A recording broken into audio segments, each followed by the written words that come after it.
வணக்கம். சிறகடிக்க ஆசை சீரியலில் இனி என்ன நடக்க போகுது அப்படின்னு தான் பார்க்க போகிறோம். ரோஹிணிக்கு மனோஜ் கால் பண்ணுறாங்க. கால் பண்ணி உன் பணத்தை நாளைக்கு வாங்கிக்க அப்படிங்கிறாங்க. இதை கேட்டோன்னு ரோஹிணி, என்ன பணம் ரெடி ஆயிடுச்சா, எப்படி ரெடி ஆச்சு, பணமே ரெடி ஆகலாம்னு சொல்லிட்டு இருந்தீங்க அப்படிங்கும்போது, அது உனக்கு எதுக்கு தேவை, உனக்கு தேவை அந்த 5 லட்சம் தானே, 5 லட்சத்தை வாங்கிட்டு உனக்கு எனக்கு சம்பளம் எழுதி கொடுத்து போயிட்டே இரு அப்படிங்கிறாங்க. இதை கேட்ட ரோஹிணி, இந்த 5 லட்சத்தை தரமாட்டான்னு தானே நம்ம எப்படி சொன்னோம், அந்த 5 லட்சத்தை எப்படி புரட்டினா, ஒருவேளை கடையை யார்ட்டையும் விற்கன்னு சொல்லிட்டானா அப்படின்னு சொல்லி நினைக்காங்க. இல்லை அப்படிலாம் பண்ண மாட்டான், யார்ட்டையோ கடன் தான் வாங்கியிருப்பான், சரி இதை வாங்கிடுவோம், வாங்கிட்டு நம்ம கேமை ஆரம்பிப்போம் அப்படின்னு நினைக்காங்க. சரி மனோஜ் நான் வந்துடுறேன் அப்படின்னு சொல்லி ஃபோனை வச்சிடுறாங்க. இங்கே அவங்க அம்மாட்ட சொல்கிறாங்க, அம்மா நாளைக்கு ஒரு 5 லட்ச ரூபா உனக்கு தருவேன், நீனும் கிறிஷும் கிராமத்தை பார்த்து போயிருங்க அப்படிங்கிறாங்க. என்னடி சொல்கிற, 5 லட்சத்தை தந்துட்டு நீ என்ன பண்ணுவ அப்படிங்கிறாங்க. அம்மா நான் வந்து துபாயெலாம் போகலை, இந்த வித்யாட்ட நம்பணுங்கிறதுக்காக தான் சொன்னேன், வித்யா அந்த முத்துக்குட்டி மீனாட்டி நல்லா பேசுகிறாங்க, அதனால் இந்த வித்யாக்கிட்ட நான் வெளியூருக்கு போகிற மாதிரி சொன்னோம்னா அதெல்லாம் அவங்கள்ட்ட சொல்லுவாங்க, சொல்லிவிட்டு காசு எனக்கு சீக்கிரம் வரும்னு நினச்சேன், அதே மாதிரி காசு வந்துருச்சு அப்படிங்கிறாங்க. அப்போ நீ எதுவுமே உண்மையாக சொல்லலையே அப்படிங்கும்போதேம்மா, மனோஜ் கூட வாழணும்னு சொல்லி தான் இவ்வளோ பொய் சொல்லியிருக்கேன், மனோஜ் என்ன வேண்டாம்மா, நானும் சரி அப்படின்ட்டு நான் போயிட்டுருப்பேனா, அதெல்லாம் போகவே மாட்டேம்மா, கடைசி வரைக்கும் இந்த மனோஜையும் அந்த மனோஜ் வீட்டையும் பாடாப்படுத்தாமல் விடவே மாட்டேன் அப்படிங்கும்போது, நீ பண்ணுறதெல்லாம் சரி கிடையாது, அவங்ககிட்ட பணத்தை வாங்கிட்டு எனக்கும் சம்மந்தம்னு சொல்லுறது தான் சரி, இனிமேல் உரி பண்ணக்கூடாது பணத்தையும் வாங்கிட்டு அப்படிங்கும்போதேம்மா, நான் சொல்கிறது மட்டும் நீ பண்ணு, கிறிஸ்கிட்ட பணத்தை சேர்த்த மாதிரி நான் பண்ணிடுறேன், நீ என்ன செய், கிராமத்துக்கு கூப்பிட்டு போ, அங்கே ஒரு பள்ளிக்கூடத்தில் சேர்த்து விடு, நல்ல மாதிரி படிக்கட்டும் வைக்கட்டும், நான் பார்த்துக்கிறேன், இனிமேல் தான் இந்த மனோஜுக்கு என்ன யாருன்னு தெரியும் அப்படிங்கிறாங்க. உடனே என்ன அப்படிங்கிறாங்க, சொன்னதை மட்டும் செய் மம்மி, நீ கிளம்பு அப்படிங்கிறாங்க. சரிடி நான் கிளம்புறேன், நீ சொன்னதை நான் கேட்க வேண்டியதாக இருக்குது, நீ துபாய் போகிறனாலும் சரிங்கணும், நான் கிராமத்துக்கு போகணுன்னாலும் சரிங்கணும், எதுக்குனாலும் மண்டையாட்டிக்கிட்டே போயிட்டே இருக்கணும்னே அப்படிங்கிறாங்க.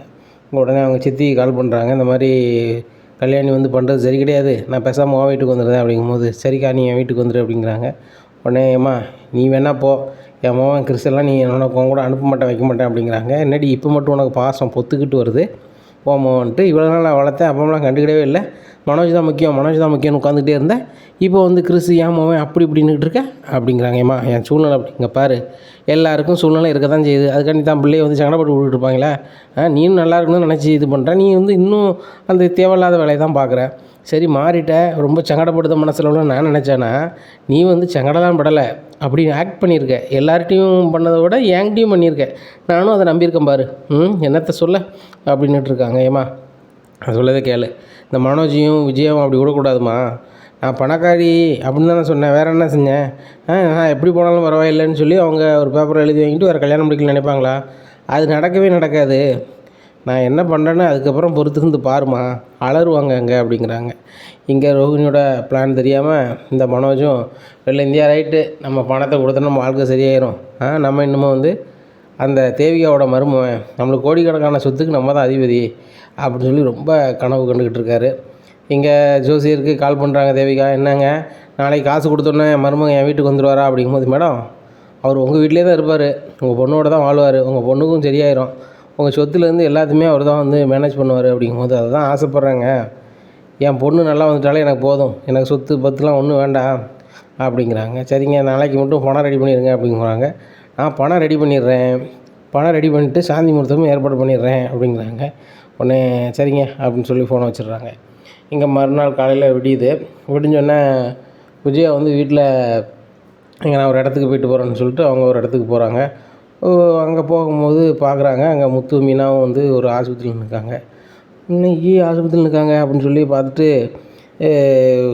அவங்கெல்லாம் கிளம்பி போனோன்னே சித்தரை போய் கேட்காங்க, என்ன விஷயம் அப்படிங்கும்போது, அதெல்லாம் ஒன்றும் இல்லை அப்படிங்கும்போது, இல்லை நீ எதையோ என்கிட்ட மறைக்கிற, இல்லை நான் வீட்டில் போய் வச்சுக்கிறேன்னு சொல்லி வீட்டில் போய் பயங்கரமாக அலறுதாங்க. ஏங்க இந்த முத்து மீனா பண்ணது ரொம்ப ஓவராக இருக்குங்க அப்படிங்கும்போது, என்ன ஓவராக பண்ணிட்டாங்க, இந்த வீடை மனோஜ் அடவு வச்சான், அதை மீட்டது ஓவரா, இல்லை இந்த வீட்டினுடைய வரவு செலவெல்லாம் பார்த்துக்கிட்டு தாங்களே அது ஓவரா, இல்லை இன்னைக்கு காலையில் சமைச்சு வச்சுட்டு அந்த பிள்ளை வேலைக்கு போகுது அது ஓவரா அப்படிங்கிறாங்க. ஏங்க எல்லாமே ஓவர் தாங்க அப்படிங்கும்போது, நான் அப்படி என்னத்தான் பண்ணேன் அப்படிங்கிறாங்க.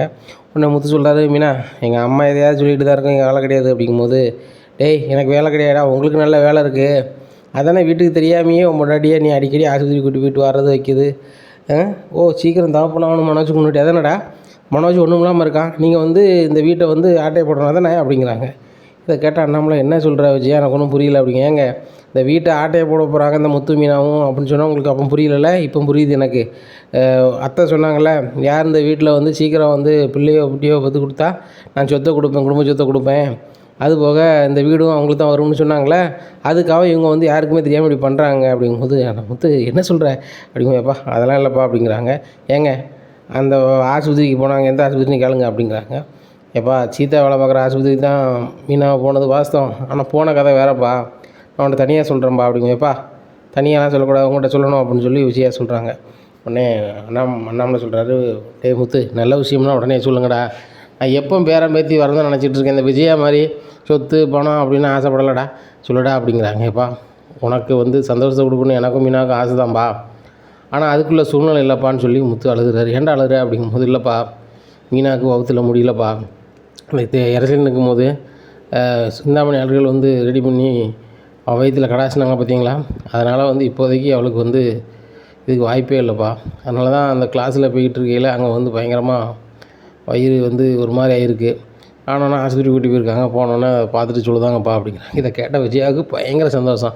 அதானே என் பையன் மனோஜுக்கு முன்னோட்டி நீங்கள் பிள்ளை பக்கம் நினச்சா நடக்குமா, நடக்காது, அதான் கடவுள் இருக்காமல அப்படிங்க. விஜயா வாயை மூடு, என்ன பேசிகிட்டு இருக்க, நம்ம வீட்டு பிள்ளைக்கு இப்படி ஆயிருக்கு, அது நல்லா பார்க்கணும் வைக்கணும், பெரிய ஆஸ்பத்திரிக்கு போங்க வைங்க, அதை சரி பண்ணுங்க, நம்ம வீட்டுக்கு ஒரு வாரிசு வரணும், அப்படிலாம் நீ பேசுறதுக்கு இல்லை அப்படிங்க. மனோஜ் தரங்க மூத்தவன், அவனுக்கு தரங்க நல்லது நடக்கணும் வைக்கணும் அப்படிங்கும்போது, விஜயா மனோஜுன்னு தலையில் தூக்கி வச்சுட்டு ஆடுதா, ஒரு நாள் பாரு நீ என்ன எனக்கு ஆளா அப்படின்ட்டு போக போகிறான் பாரு, அன்னைக்கு உனக்கு தெரியும் அப்படிங்கிறாங்க. ஏங்க என்றைக்குமே மனோஜ் அப்படி செய்ய மாட்டாங்க, என் சொல்ல அவன் மீற மாட்டாங்க, இன்றைக்கி வரைக்கும் ஆச்சு, எது செய்யனாலும் ஏம்மா நான் இதை பண்ணட்டுமா வேண்டாமா, நான் வேண்டான்னு சொன்னால் உடனே நிப்பாட்டிடுவாங்க அப்படிங்கிறாங்க.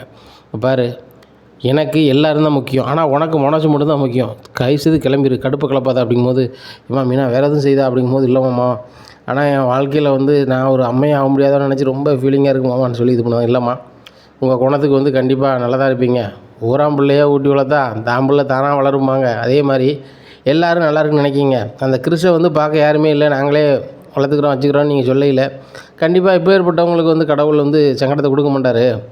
நான் ஒன்று சொல்லுதம்மா, எனக்கு கல்யாணம் பண்ணி 5 வருஷம் பிள்ளைகள் இல்லை, நானும் சரி ஆகிட்டு நம்மளுக்கு பிள்ளைகள் இருக்காதோ அப்படின்னு நினைக்கும் போது எனக்கு 3 பயமாக இன்றைக்கி நல்லா இருக்காங்க, அதை மாதிரி நீனும் நல்லா இருப்பம்மா அப்படிங்கும்போது உங்கள் ஆசீர்வாதம் போதுமாம்மான்னு சொல்லி காலைல விழுந்து அழுகுதாங்க. இங்கே விஜயாவுக்கு பயங்கர சந்தோஷம்.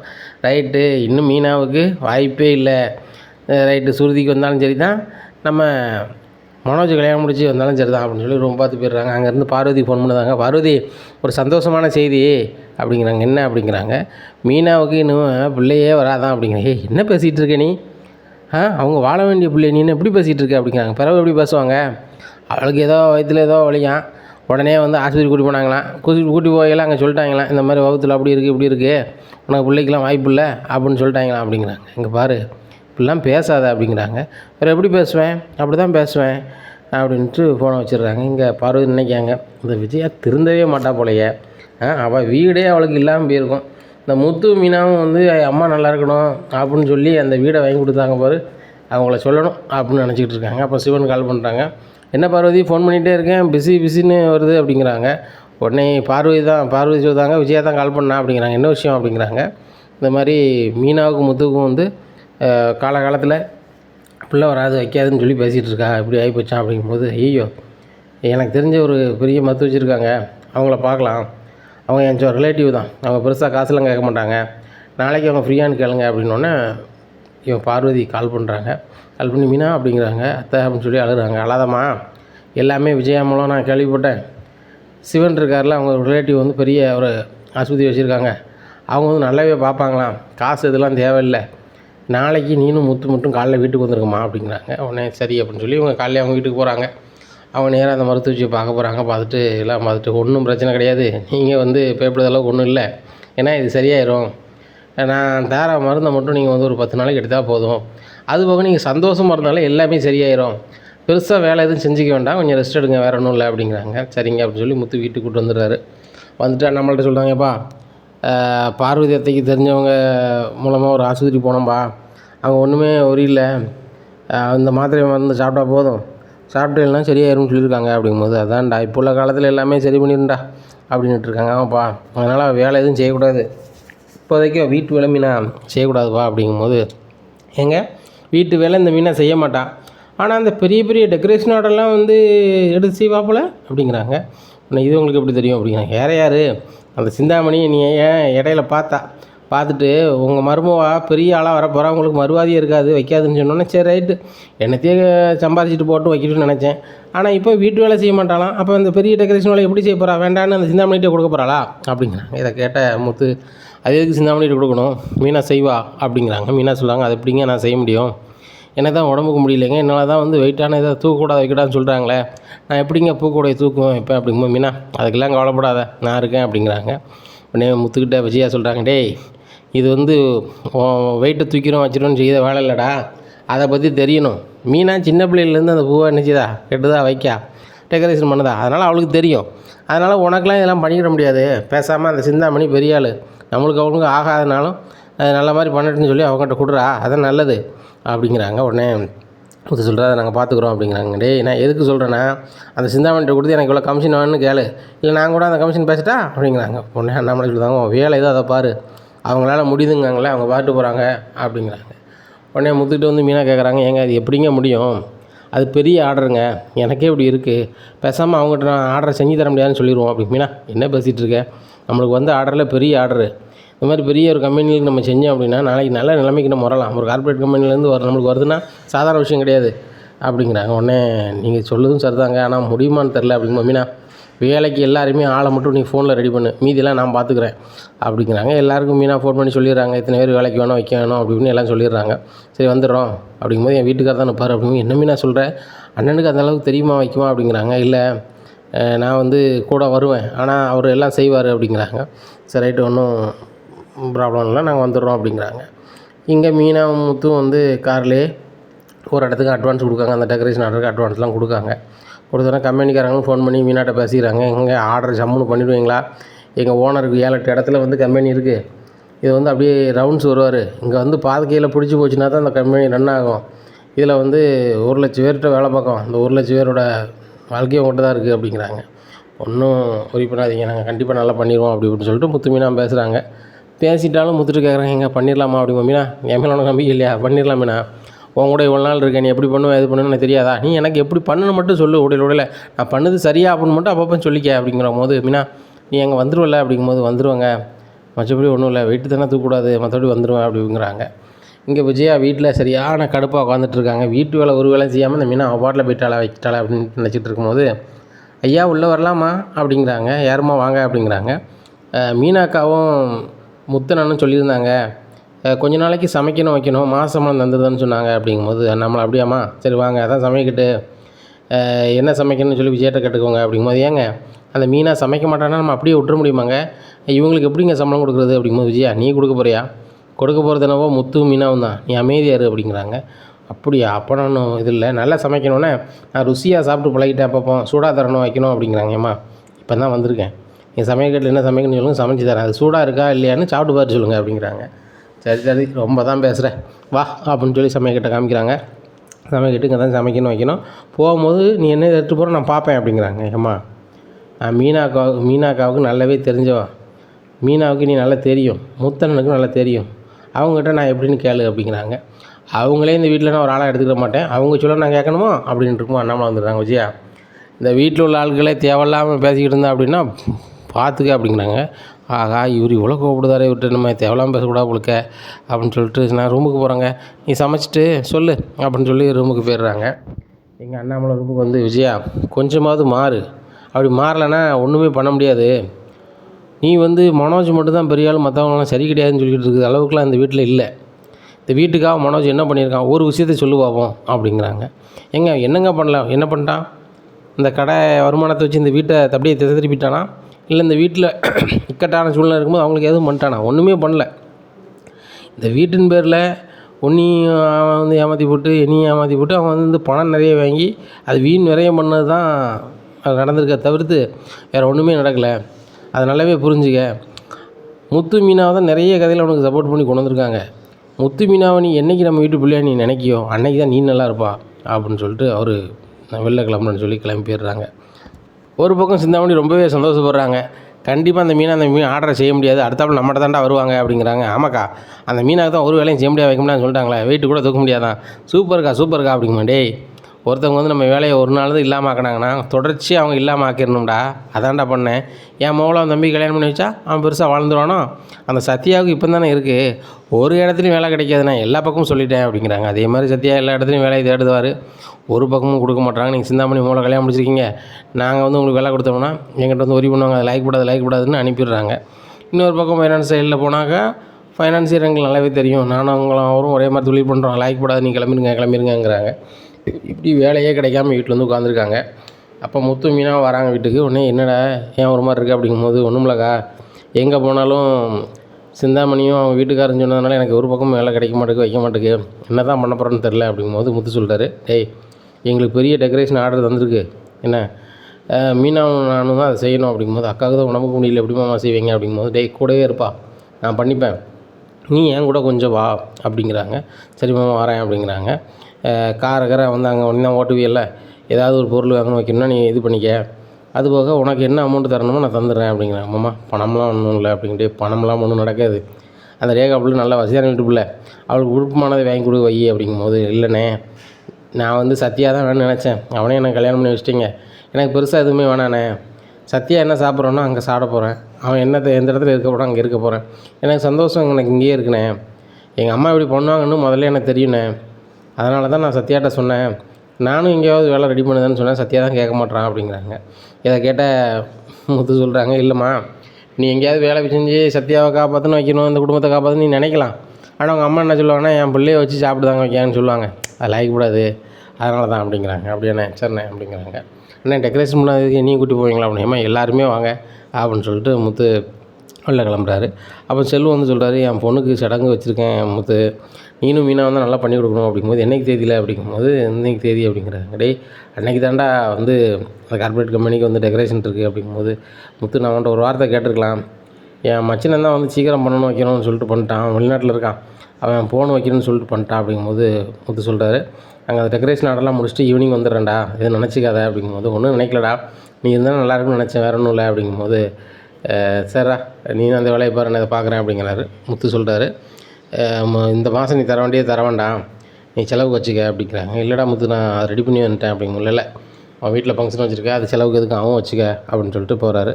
முத்து மனசே யாருக்கும் வராது அப்படின்னு சொல்லி நினச்சிட்டு இருக்காரு. கார் ஸ்டாண்டில் போய் எல்லாத்தையும் பத்திரிக்கை செல்வம் கொடுக்குறாரு. முருகன் கால் பண்ணுறாரு. முருகன் கால் பண்ணி, முத்துனே டெக்கரேஷன் ஆர்டருக்கு நீங்கள் ஒன்று சொல்லியிருந்தீங்களா, அந்த பொருள்லாம் வாங்கிட்டேன், அது எங்கள் வீட்டு குடோனில் இருக்குது, நீங்கள் வந்து எடுத்துக்கலாமா அப்படிங்கும்போது, இருக்கட்டும்டா எடுத்துக்கிறேன்டா அப்படிங்கிறாங்க முத்து. தேவிகா வந்து மனோஜை கூப்பிட்டு, மனோஜ் நீங்கள் கேட்டால் 10 லட்சம் இதில் இருக்குது அப்படிங்கும்போது, ரொம்ப சந்தோஷம், 10 லட்சம் ரெடி பண்ணிட்டீங்களா அப்படிங்கிறாங்க. ஆமாம் ரெடி பண்ணிட்டேன், இன்னையிலேருந்து நீங்கள் இங்கே தான் இருக்கணும் அப்படிங்கிறாங்க. உடனே சரி நான் இங்கே இருக்கலாம், அப்படி ஒன்றும் பிரச்சனை இல்லை அப்படிங்கிறாங்க. சரி ரைட்டு, நைட்லேருந்து இங்கே தான் இருக்கணும், இன்றைக்கி நைட்டு சாந்தி முகூர்த்தம், பணத்தை கொண்டு தந்துட்டேன், நீங்கள் வந்து ரோகிணிகிட்ட கொடுத்துருங்க, கொடுத்துட்டு ஒரு பேப்பரில் மட்டும் வாங்கிடுங்க எழுதி அப்படிங்கிறாங்க. சரி வாங்கிடுறேன் அப்படிங்கிறாங்க. இங்கே ரோகிணிக்கு கால் பண்ணி என் கடைக்கு வா அப்படிங்கிறாங்க. ரோகிணி சொல்கிறாங்க, நான் கடைக்கெலாம் வரல, நான் சொல்கிற இடத்துக்கு வாங்க அப்படிங்கிறாங்க. ஏன் ரோகிணி கடைக்கெலாம் வரமாட்டேயா அப்படிங்கும்போது, இங்கே பாரு மனோஜ், நான் கடைசியாக வந்து உங்களை எங்கே முதல்ல சந்திச்சேனோ அங்கேயே நான் வாங்கிக்கலான்னு பார்க்குறேன் அப்படிங்கிறாங்க. முதல்ல எங்கே சந்தித்தோம் அப்படிங்கும்போது, நம்ம பார்க்கில் தானே பார்த்தோம், அந்த பார்க்குக்கே வாங்க அப்படிங்கிறாங்க. எந்தெந்த பார்க்குக்கு போகிறாங்க, அங்கே போனோன்னா என்ன ரோகிணி அப்படிங்கிறாங்க. இப்போ ரோகிணி எதுக்கு அங்கே கூப்பிட்றாங்கன்னா, அங்கே கேமரா எதுவுமே இல்லை, கடையில் கேமரா எல்லாமே இருக்குது, நம்ம வாங்கின மாதிரி வைக்க மாதிரி வரும், அது நல்லப்படாது அப்படின்ட்டு அங்கே வர சொல்லுதாங்க. ரோகிணிட்ட பணத்தை கொடுத்துட்டு என்ன ரோகிணி பேப்பரில் எழுதி கொடு, உனக்கு சம்மந்தலன்ட்டு அப்படிங்கிறாங்க. மனோஜ் நான் எழுதியே கொண்டு வந்திருக்கேன் அப்படிங்கிறாங்க. உடனே அப்படியா சரி ரொம்ப சூப்பரு அப்படின்னு சொல்லிட்டு வாங்கிட்டு, சரி ரோகிணி ரொம்ப சந்தோஷம் அப்படிங்கும்போது, மனோஜ் இது என்னது அப்படிங்கிறாங்க. இன்னொரு 5 லட்சம் வந்து இருக்குது, அதை வந்து நான் என்ன செய்ய போகிறேன், உங்கள்கிட்ட தரலை, எனக்கு ஏகப்பட்ட தேவை இருக்குது, நான் கிளம்புறேன் அப்படின்னு சொல்லி கிளம்பிடுறேன், தானே பணம் வந்த பிறகு ஒரு மாதிரி தானே இருப்பேன் அப்படிங்கிறாங்க. இங்கே விஜயா கால் பண்ணுறாங்க, டேய் அந்த ரோகிணிக்கு பணம் கொடுக்க போகிறேன்னு சொன்னியே என்னாச்சு அப்படிங்கிறாங்க. ஏம்மா பணத்தை கொண்டு கொடுத்தேன், இப்போ பணம் வாங்கிட்டாம்மா, இப்போ எனக்கு அவனுக்கு சம்மந்தம்னு பேப்பரில் தந்துட்டேன் அப்படிங்கும்போது, டேய் அதை கொண்டுட்டு வாடா, நேராக நம்ம ராஜேஸ்வரி வீட்டு வரை போய்ட்டு வந்துடுவோம் அப்படிங்கும்போது, இல்லைம்மா நாங்கள் வரல, நீ ராஜேஸ்வரி வீட்டு வரை வானா வா அப்படிங்கிறாங்க. இப்போ மனோஜுக்கு என்ன சின்னே தெரியல, விஜயா கூப்பிட்டாங்களேன்ட்டு போயிருந்தாப்புல. அங்கே ராஜேஸ்வரி வீட்டில் ராஜேஸ்வரி மகா எல்லாம் பிறப்பிட்டு இருக்காங்க. உடனே மனோஜ், நீங்கள் வந்து கண்டிப்பாக வந்து என் மூளை தான் கல்யாணம் பண்ணணும் உங்கள் அம்மா கேட்டுக்கிட்டே இருந்தாப்புல, அதனால தான் சரி 2ஆம் தரத்து மாப்பிள்ளான்னு பரவாயில்லை, என் ஃப்ரெண்டோட மாமன் அப்படின்னு சொல்லி நான் சம்மதிச்சம்பா அப்படிங்கிறாங்க. உடனே இல்லைன்ட்டி எனக்கு இப்போதைக்கு, ஏய் மனோஜ் எதுவும் பேசாத, மனோஜ் நல்லா பிடிச்சிருக்கு பொண்ணை, மனோஜை மட்டும் பிடிச்சிருக்கான்னு சொல்லு அப்படின்னா பொண்ணுக்கும் பிடிச்சிருக்கு அப்படின்றதாங்க. சரி ரோகிணிக்கு உங்களுக்கு சம்மந்தம்னு சொல்லி ஒரு பேப்பரில் வேணால் சொல்லுவாங்க, அந்த பேப்பரை காமிங்க அப்படிங்கிறாங்க. அந்த பேப்பரில் பார்க்காங்க. படித்து பார்த்துட்டு ராஜேஸ்வரி ரொம்பவே கடுப்பாயிடுறாங்க. ஏ மடையா நீ எதையுமே படித்து பார்க்க மாட்டேன், அதனால தான் உனக்கு இப்படி எழுதியிருக்கேன். எனக்கும் சம்மந்தம்னு என்றைக்குமே ஆகாது. எனக்கு 5 லட்சம் தேவைப்பட்டுச்சு, அதான் உன்கிட்ட வாங்கினேன். என்றைக்குமே நான் வந்து உன்னை விடவே மாட்டேன். இப்படிக்கு ரோகிணின்னு எழுதியிருக்கு. இதை பார்த்தோன்னே இது என்னது மனோஜ் அப்படிங்கிறாங்க. எனக்கு அவளுக்கும் சம்மந்தம்னு எழுதியிருக்கா அப்படிங்கிறாங்க. என்ன படிச்சிருக்கீங்க நீங்கள் அப்படிங்கிறாங்கன்னா, நிறைய டிகிரி படிச்சிருக்கேன் அப்படிங்கிறாங்க.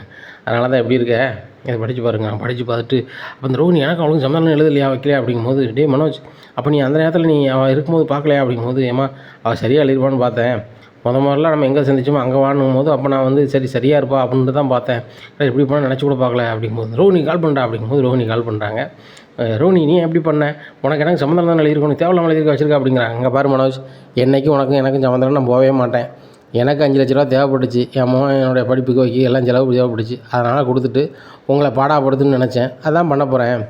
கடை உன் பேர்லேயே இருக்குது அப்படிங்கிறாங்க. ஆமாம் எது என்கிட்ட தானே அப்படி உன் கடையா, கடை என் பேரில் இருக்குது, எண்ணி ஒரு வாரத்தில் கடை எனக்கு வந்துடும், ஏன்னா என் கடையை விட்டு போக வழியை பாரு, வெறும் கட்டடத்தைனாலும் வச்சுட்டு கிளம்பி போயிட்டே இரு, அதை நான் என்ன பண்ணணும் ஏது பண்ணணும் எனக்கு தெரியும், நான் பெரிய பார்லர் ஷோரூமாக மாற்ற போகிறேன் அப்படிங்கிறாங்க. இதை கேட்ட மனோஜ், என்னது கடையை உங்கடன்னு மாற்றுவோம், அது எப்படி மாற்றுவோம் அப்படிங்கும்போது, மனோஜ் மறந்துட்டிங்களா, உங்கள் அப்பா பணம் தந்தார், உங்கள் அப்பா பணம் தரும்போது கடையை என் பேரில் வாங்கினா கண்டிப்பாக அந்த முத்தும் ரவியும் கடை எனக்கு வேணும், எங்கள் அம்மா எனக்கு வேணும்னு கேட்பாங்கன்ட்டு என் பேரில் வாங்கினியா, இப்போ என்ன செய்ய போகிற அப்படிங்கிறாங்க. இதை கேட்டால் நான் ரோகிணி பேர் தானே கடை இருக்குது, அதை மறந்துட்டேன் அப்படின்னு சொல்லி ரோகிணி அப்படின்னு பேசிக்கிட்டு இருக்காங்க. மனோஜ் என்னடா சொல்கிறாவா அப்படிங்கும்போது, ஏம்மா நீங்கள் வேறம்மா கடையை வந்து வருஷத்தில் அவள் பேரில் வாங்கினேன், இப்போ கடை எனக்கு, கடையை விட்டு வெளில போகணுன்னு பேசிகிட்டு இருக்கா அப்படிங்கிறாங்க. இதை கேட்டோன்னே விஜயா சரியான காண்டாராங்க. ராஜேஸ்வரி சொல்கிறாங்க, ஒன்றுமே இல்லாதவன் மோனுக்கு தான் வந்து பொண்ணு கேட்க வந்தியா, கிளம்பு, ரோகிணின்னு நம்ம ஒரு பேப்பரில் எழுதியிருந்தாலும் நான் என் பொண்ணை கொடுக்க மாட்டேன், கிளம்பு அப்படிங்கிறாங்க. விஜயா சரியான கோவத்தில் மனோஜை போட்டு வெளு முழுக்கையம்மா முதல்ல வந்து ரோகிணிகிட்ட கடையை வாங்கம்மா வீட்டுக்கு போகணும்னு சொல்லிட்டு ரோகிணி வீட்டுக்கு போகிறாங்க. அங்கே ரோகிணி இல்லை, ரோகிணி கிராமத்தை பார்த்து போயிருந்தாங்க. இங்கே மனோஜ் வந்து வீட்டில் ரொம்ப கடுப்பாக உட்காந்துருக்காங்க. உன்னை அண்ணாமலை என்னடா அப்படிங்கிறாங்க. எப்போ எல்லாம் போச்சு, ரோகிணி என்கிட்ட 5 லட்சத்தை வாங்கிட்டு எனக்கு அவளுக்கும் சம்மதம்னு சொல்ல மாட்டாங்க, வைக்க மாட்டாங்க அப்படிங்கிறாங்க. இதை கேட்டால் அண்ணாமலை, அன்னைக்கு முத்து மீனான்னு சொன்னாங்க, இவ்வளோ நாள் நான் வந்து மனோஜ் விட மாட்டேன்னு சொன்னாங்க, திடீர்னு 5 லட்சம் கேட்காங்க, அதில் ஏதோ இன்னும் இருக்குது அப்படின்னு சொன்னாங்க, நீ இதுக்கு இது பண்ணலை அப்படிங்கும்போது, ஏங்க அது மட்டும் இல்லைங்க, இந்த ரோகிணி ரொம்ப ஓவராக பண்ணுறாங்க, நம்ம கடையை அவள் அட்டை பண்ண நினைக்க அப்படிங்கும்போது என்ன சொல்கிறாங்க, நம்ம கடையை எப்படி அவள் அட்டை பண்ண நினைக்க முடியும், எனக்கு பண்ண முடியாது அப்படிங்கும்போது, ஏங்க இந்த மனோஜ் கடையே அவள் பேர் தானே வாங்கியிருக்கா அப்படின்னோன்னே அண்ணாமலைக்கு ஒன்று என்ன மனோஜ் சொல்லுது அப்படிங்கும்போது, ஏங்க எனக்கே இப்போ தான் தெரியும், மனோஜ் வந்து அன்றைக்கி நிலைமையில் வந்து அவள் ரொம்ப பாசமாக இருக்கான்னு அவள் பேரில் வாங்கியிருக்கான், நீ கடையை நான் தரமாட்டேன், நீ கடையை விட்டு போ, கடையை எப்படி வாங்கினு எனக்கு தெரியணுங்கிற ஆளாம் அப்படிங்கிறாங்க. இதை கேட்டோன்னா நம்மளை அவ்வளோதானே, இந்த கடையும் போச்சா, ஒவ்வொரு வாட்டியும் அம்மா பெரிய பிஸ்னஸ்மேன் சொல்லிக்கிட்டு இருப்பா, இப்போ அதுவும் போச்சா அப்படின்ட்டு இருக்கேன். ஏங்க கடையை எப்படியாவது இது பண்ணுங்க, இந்த முத்து மீனாவால் தான் முடியுங்க, கிராமத்தில் ரோகிணி வீடு தெரியும், முத்துக்கு மீனாவும் தெரியும், அவங்கள போய் என்ன ஏதுன்னு பார்த்து வர சொல்லுங்கள் அப்படிங்கிறாங்க. இதை கேட்டால் அண்ணாமலை, அங்கே பாரு விஜயா, அவங்களுக்கு பெரிய டெக்கரேஷனோட ஆர்டர் இருக்குது, அதை அவங்க முடிக்கிறதுக்குள்ளே வேலையை பார்ப்பாங்க, அதனால் கிராமத்துக்குலாம் போக முடியாது, அவங்க முடித்த பிறகு தான் இது பண்ண முடியும் அப்படிங்கிறாங்க. இதை கேட்டால் விஜயா, எங்கள் அப்பா வீட்டுக்கு ஒன்றும் அவங்க செய்ய மாட்டாங்களா வைக்க மாட்டாங்களா அப்படிங்கும்போது, இங்கே பாரு விஜயா, வீட்டுக்காக அவங்க நிறைய பண்ணிட்டாங்க, அவங்களும் நல்லா இருக்குன்னா ஏதாவது அவங்கள பண்ணி தான் ஆகணும், மாடியில் ரூம் கட்டி அவங்களுக்கும் ஒரு வாழ்க்கையை பார்க்கணும், மீனாக வேறு உடம்புக்கு முடியல, அது மாத்திரைக்கு எதிராக சாப்பிட்டுக்கிட்டு இருக்கு, அதனால் வந்து ஐயா அங்கங்கே அலைய முடியாது வைக்க முடியாது நம்ம தூரத்துக்கு அப்படிங்கிறாங்க. ஏங்க அப்போ நம்ம போவாங்க அப்படிங்கிறாங்க. விஜயா நான் வரல, நீ வேணா போ அப்படிங்கிறாங்க. இங்கே பார்வதியை கூப்பிட்டுட்டு விஜயா கிராமத்துக்கு போகிறாங்க, மனோஜையும் கூப்பிட்டுக்கிட்டு, ரோகிணி அப்படிங்கிறாங்க. இங்கே பாருங்கள், எதுக்கு நீங்கள் எங்கள் வீட்டுக்கு வந்தீங்க அப்படிங்கும்போது, இங்கே பாரு ஒழுங்கு மரியாதையாக என் பையன்ட்ட 5 லட்ச ரூபா வாங்கிட்டேன், அவனுக்கு எனக்கு சம்மந்தம்னு ஒரு பேப்பரில் எழுதி கொடுத்துட்டு வச்சுட்டு போயிட்டே இரு, அதுபோக கடைக்கு உனக்கு கடை வந்து மனோஜ் தான் எழுதி கொடுத்துட்டு போயிட்டே இரு அப்படிங்கிறாங்க. என்னது நீங்கள் பேசலாம் கேட்கறதுக்கு, நான் வந்து உங்கள் பழைய மருமக ரோகிணி கிடையாது, நான் இந்த கிராமத்தில் உள்ள கல்யாணி, என்ன நான் கொடுத்த 5 லட்சத்தை தான் திருப்பி வாங்கியிருக்கேன், அதுபோக அந்த கடை வந்து என் பேரில் தான் ரொம்ப நாளாக இருக்குது, கடையை நடத்த சொல்லி தான் மனோஜ்கிட்ட கொடுத்தேன், கடையை ஒழுங்காக நடத்தலை, எல்லாம் கடையை நடத்த போகிறேன், கிளம்பி போங்க காற்று வரட்டும் அப்படிங்கிறாங்க. ரோகிணி நான் உன்னை சும்மா விட மாட்டேன் அப்படிங்க. மனோஜ் நீ வந்து படிச்சிருக்கேன்னு சொன்னாலும் 3 தான், கிளம்பி போயிட்டே இரு அப்படிங்கிறாங்க.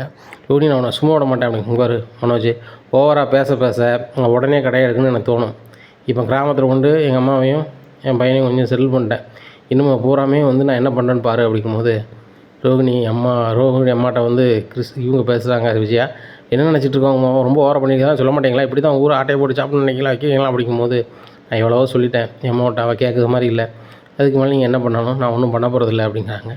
பாருங்கள் என்ன பண்ணுறான்னு பாருங்கள். என் என் சம்மந்தி ஒரு பெரிய ஆளாக இருக்கார் தெரியுங்களா, சுருதியோட அப்பா. அவர்கிட்ட சொன்னோம்னா போதும், இந்த ரோஹிணியை வந்து சும்மா விட மாட்டார் அப்படிங்கிறாங்க. எங்கேனாலும் போங்கங்க, கடை என் பேரில் இருக்குது, யாருமே எனக்கு தான் சப்போர்ட் பண்ணுவாங்க, நீங்கள் போயிட்டே இருங்க அப்படிங்கிறாங்க. விஜயாவும் மனோஜும் வேறு வழி இல்லாமல் வீட்டுக்கு வந்துடுறாங்க. வீட்டில் வந்து உட்காந்துருக்காங்க. விஜய் என்னாச்சு அப்படின்னு கேட்குறாங்க. ஏங்க அந்த ரோஹிணி இங்கே என்ன வேணாலும் பண்ணுங்க, பார்த்துக்குதுன்னு சொல்கிறாங்க அப்படிங்கிறாங்க. இதை கேட்டோன்னா நம்மளை சொல்கிறாங்க, ஆமாம் அப்படி தானே பண்ணுவா, கடை பேரில் இருக்குது, மனோஜில் அந்த நேரத்தில் வரமாக பண்ணியிருக்கணும், இந்த ரவிக்கும் முத்துக்கும் பேரக்கூடாதுன்னு சொல்லி இப்படி பண்ணால் எப்படி தான் ஆகும், அடுத்தவங்க நல்லா இருக்கக்கூடாதுன்னு நினச்சா நம்ம இப்படி நல்லா இருப்போமா அப்படிங்கிறாங்க.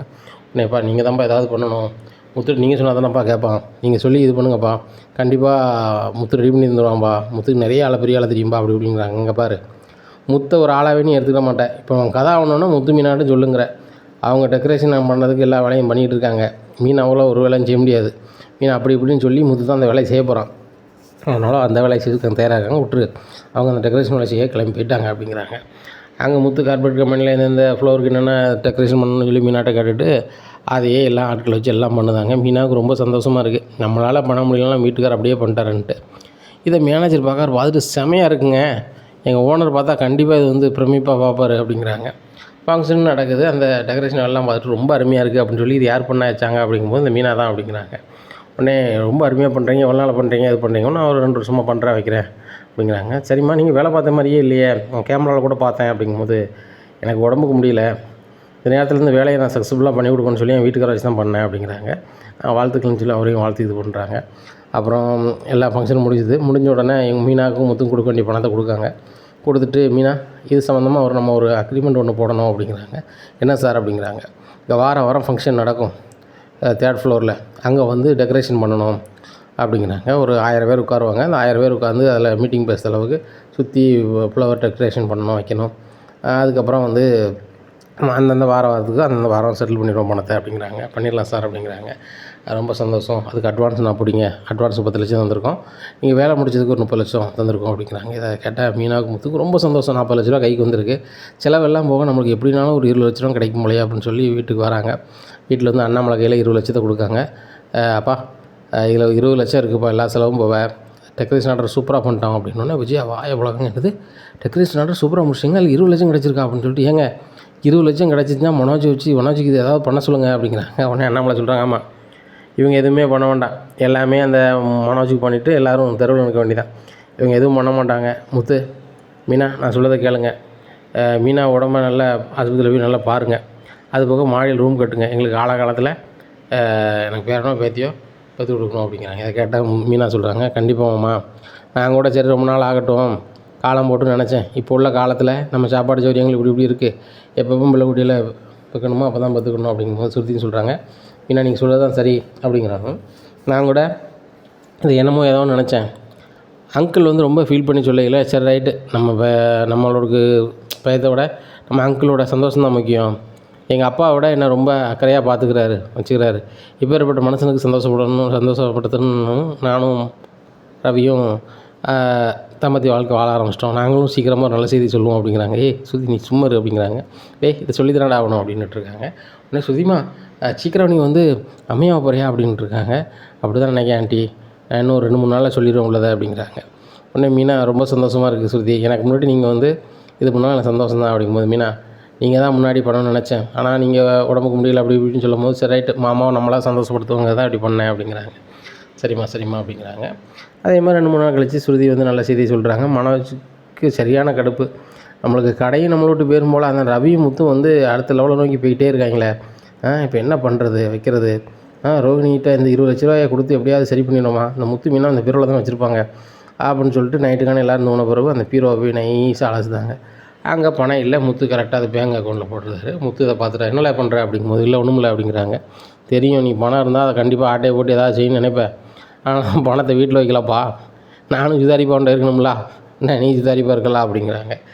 உடனே மீனா ஏங்க இவர் திருந்தவே மாட்டாரா அப்படிங்கும்போது, மீனா இவன் சின்ன பிள்ளைலேருந்து இப்படி தான், எந்த பொருள் எங்கே இருந்தாலும் ஆட்டையை போடணும்னு நினச்சி அவனா இதை ஆக்கணும்னு நினைப்பான், ஆனால் நம்ம அதை கண்டுபிடிச்சிடணும்னு அவனுக்கு தெரியவே தெரியாது, அப்படி கண்டுபிடிச்சாலும் அடுத்தாப்புலேயும் வெக்கம் இல்லாமல் அதை செஞ்சுக்கிட்டே தான் இருப்பான் அப்படிங்கிறான். டேய் நான் எதுக்கு பண்ணணும் தெரியுமாடா, அந்த ரோஹிணி அந்த பணத்தை கொடுத்தா என் கடையை எனக்கு வாங்கிடலான்னு பார்த்தேன் அப்படிங்கிறாங்க. இங்கே பாரு, ஒரு காலமும் ரோஹிணி ஒன்று விட்டு போகாது, நான் ரோஹிணியோட சேர்த்து வாழ்ந்தேன், கடை நம்மளே நடத்துவோம் அப்படின்னு சொன்னால் அது பாட்டில் சும்மா போயிட்டுருக்கும், உனக்கு புள்ள குட்டின்னு சந்தோஷமா நீ இருக்கலாம்டா அப்படிங்கும்போது அவள் வேறு எத்தனையோ கல்யாணம் முடிச்சு அவள் புள்ள குட்டி பெற்றுக்கிட்டு வளர்த்துக்கிட்டு இருப்பாள். அதை நான் அப்பான்னு கூப்பிட்டு சமைச்சிக்கிட்டு இருக்க முடியுமா அப்படிங்கிறாங்க. ஏய் எந்த காலத்தில் இருக்க? ரோகிணிக்கு பையன்னா உனக்கு என்னல உண்டு? பையன் தானல, அப்படி கணக்கு பண்ணி போக வேண்டியதானே அப்படிங்கிறாங்க. இல்லை நான் சம்மதிக்கவே மாட்டேன் அப்படிங்கிறாரு மனோஜ்.